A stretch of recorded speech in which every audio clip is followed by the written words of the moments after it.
Yes, guys, I'm walking here in Amsterdam because I'm going to pick up the Ferrari from an auction. I haven't seen the car for almost 3 months. And this is because it has gone through 2 round auctions. Yes, there were separate bids, which is why it took so long. I've missed the car terribly.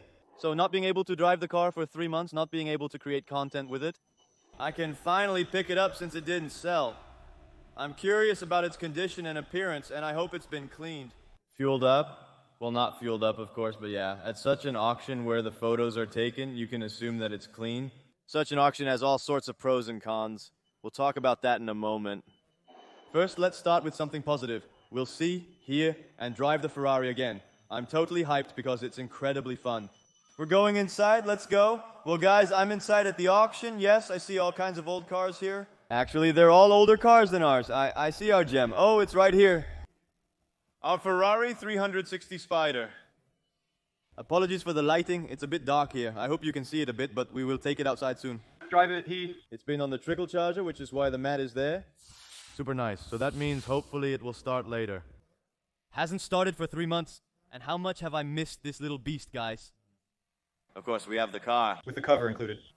Manuals, keys, everything is included. Ah, guys, this thing shines, guys. It's just really in showroom condition. Let's take a walk around and see what all is here. There are some interesting cars.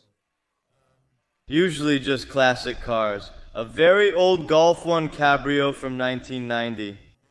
An SL Mercedes old school, very old Porsches, mega classics. I think I saw a Testarossa there, which is super cool. That's really also a dream car. Such an old Ferrari standing there. Just walk over there.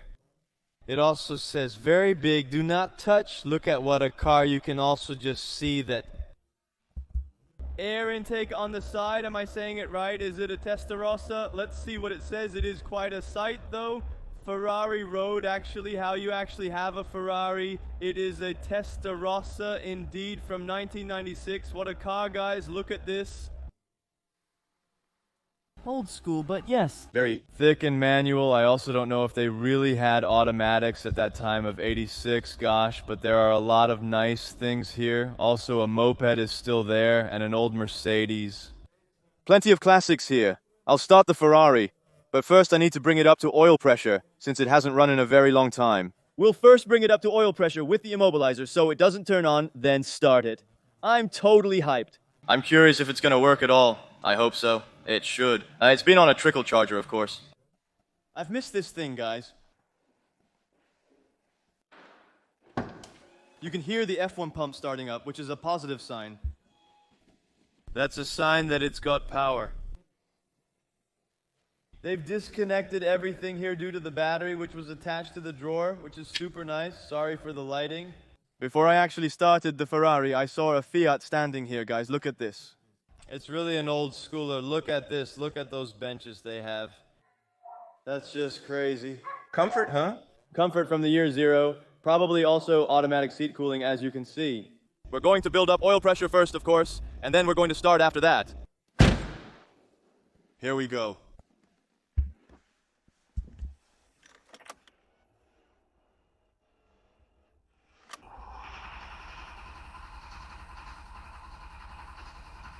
It usually takes a while for it to build up oil pressure.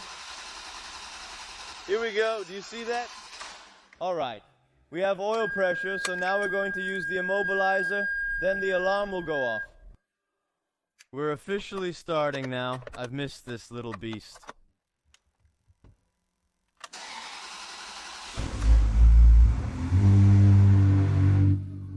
Woohoo! That sounds unprecedented, guys. We're going to drive it outside.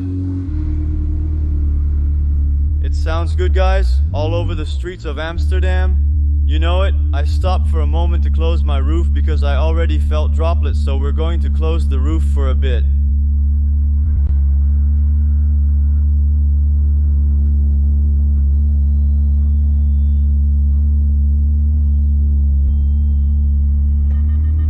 Great, what a nice car it is. People are all looking at it. Look. What are you doing here with such a thing? I just want a bit of temperature in the car.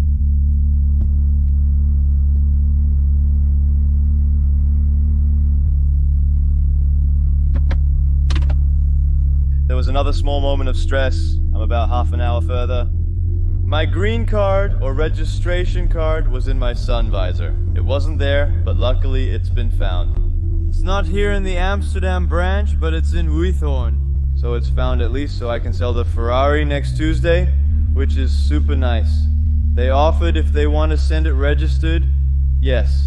I think I can't take the risk that the car is not in, because then I can't sell it. So yes, I'm not going to pick up the registration card. Then I definitely have it at home. And I'm also going to visit my jokes with Yuki. Then we're on the highway. I had completely forgotten how comfortable this thing also drove. Yes, this is an easy daily driver. I want to revisit the fact of an auction, how that works, what are the pros, what are the cons. In our case, it didn't go quite smoothly. Two excited individuals accepted our Ferrari.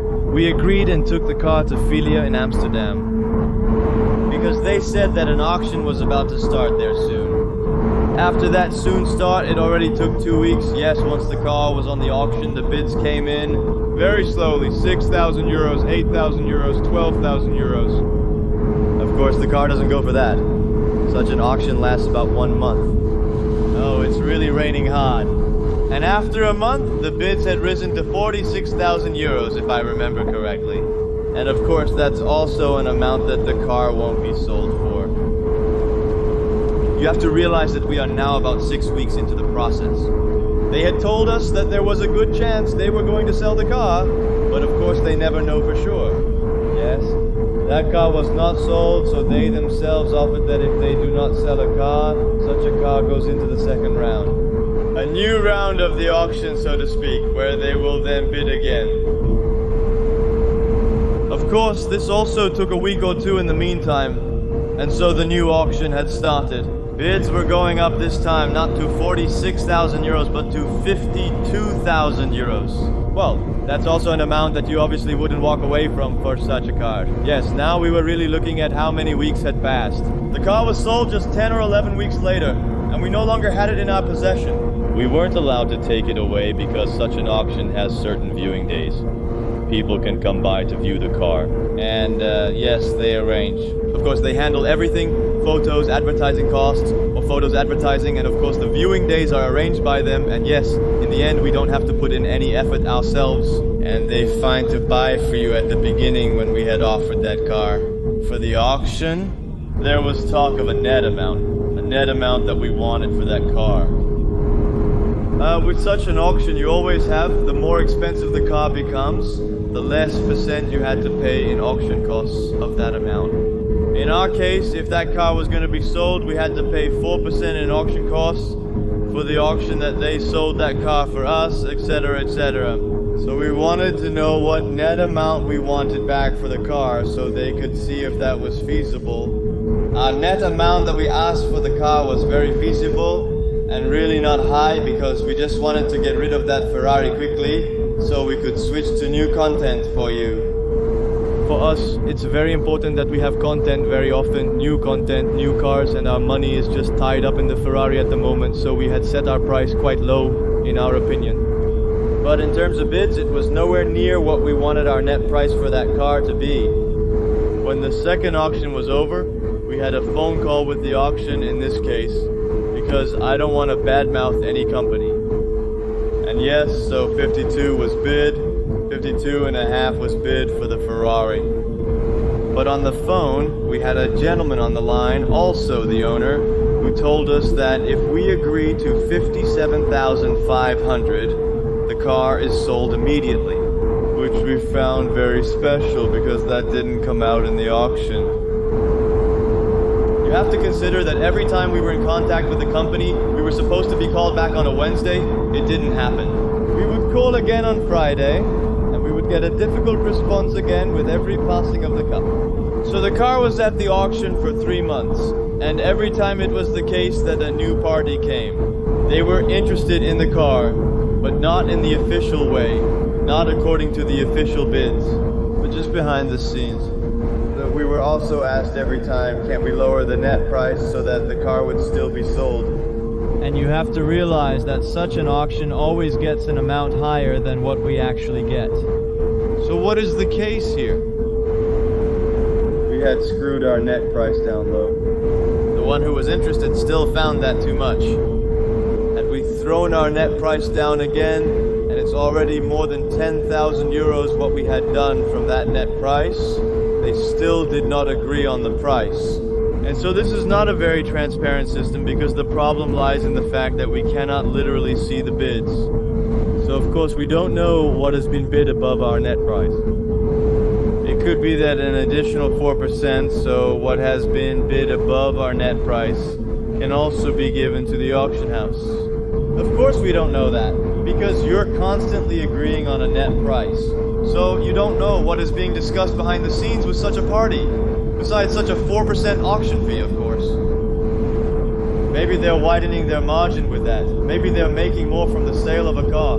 And that makes it a bit less transparent for us as a customer. That we don't see how much is actually being bid behind the scenes, which is actually quite a shame. In our case, the second auction had ended, and there was a new party who was actually bidding for the car. But we didn't know how much. They only talked about net prices. What we would then get paid out if we would agree with it. And yes, it may have been to our advantage that they didn't come over our net prices, because otherwise we would have sold the car. But it was just the contact between companies and us. We were supposed to be called back every time, but weeks kept passing. We found that very disappointing, because for us such a car matters. And we also recommended the car ourselves, and we had to keep the interested parties at a distance every time, because we obviously can't say when we will get that car back in such an auction. And we wanted to pick up the car once on a Tuesday after everything was actually settled, or at least not settled, but it was clear that there was no buyer. We wanted to pick up the car, and then now we are already 3 months further, and we wanted to pick up the car a few times, but it couldn't each time because there was a new party bidding. And again, there was a party that was so interested who wanted to buy the car. So the owner did it against us and said, guys, you can't take the car away because I'm already dealing with a party who wants to buy the car for the net price as we have. We had also called then, and what turned out that actually behind the scenes there was an employee who was off that day. Due to this, the owner refused to pay the employee for the extra day, and no other party showed interest in the car. So we just felt a bit screwed over. And yes, it's probably for the best that we got rid of that car, actually. Emotionally as well, actually. Transparency is essential, especially when large sums of money are involved. We felt greatly misled, because we could take that car with us every time. And uninformed colleagues among themselves. Yes, it was just a bit amateurish. Now I also came to pick up the car. My tool set was not there. The car cover was not there. The green card that I had in the car was suddenly at another location. Yes, I am really annoyed about that. While the gentleman who is present here at the branch in Amsterdam is such a nice man who actually knows nothing at all and is just super friendly. And he has apologized at least 10 times for the fact that it went wrong. And I really appreciate that. I shouldn't complain too much though. We got the car back. And yes, I'm driving it again, which of course puts a smile on my face again.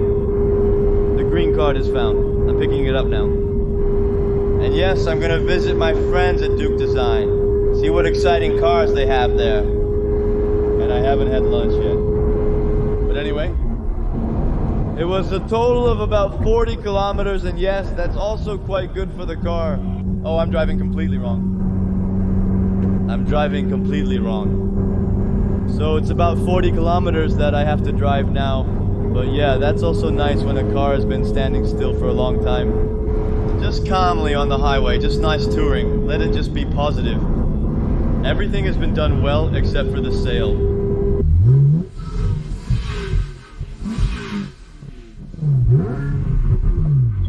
Yes guys, I'm here with the Gappies from Duke Design. And yes, they are here nicely tinting, window tinting, chameleon tinting. You guys know that from our channel. I've done that before too. But of course, things are going to the next level here. The local guy has been doing it for a very long time. Take a look. A few years. Not just a squeegee, but straight from the fingers. A squeegee. If I heat this up and press it flat, then I get those streaks from the foil. And this is a 7 Series, so I do want to do it right. Oh, I thought a 3 Series. No, a 7 Series. This is a cheap car. A cheap car, yes. Yes. But what they also have here is a thick Ferrari, guys. Not normal. I wasn't permitted to add that license plate to the image, so I won't do it. But look at how brutal the thing looks. Look at that. What a color. Huh? Then you show up here with a Ferrari. Or let me put it this way. Then you just have... Modifying a Ferrari? That's seriously awesome.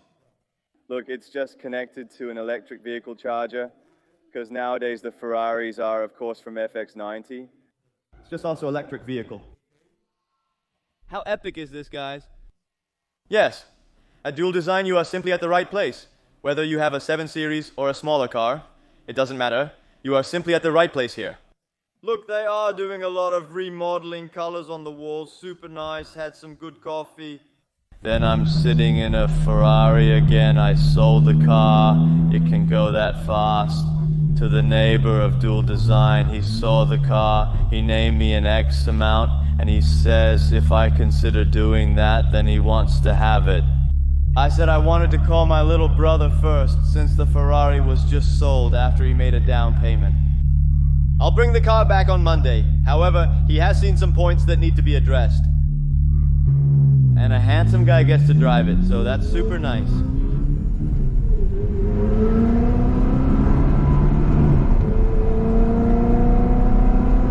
So these are the last rides. You'll have to enjoy them while you can.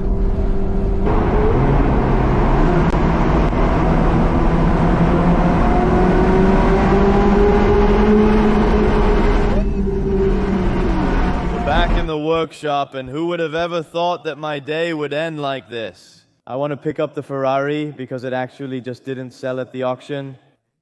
And then with a negative charge, of course, the whole shebang, I arrive at Dual Design. And there I just find a buyer for the car. In fact, it's already been paid for. And there are just a few details that still need to be sorted out. He's incredibly happy with that car, which is super important. He just wants to add it to his collection, so it can go that fast, huh? So sometimes you have absolutely no one. And sometimes you suddenly have someone who does want to buy it, although I did have a viewing next Tuesday. So it would probably be sold one of these days, but that it would be sold today, I didn't think so. In the next vlog, I'm going to tell you which I's are dotted. The Ferrari still needs those changes. I'm completely optimistic because this allows us to progress to the next phase and a new project. I'm excited for what's ahead, and I think you are as well. With plenty of info shared, I'm wrapping up this vlog now. I hope you enjoyed it. So think twice before you take your car to an auction, because this is how it can go. I'll see you soon. Bye.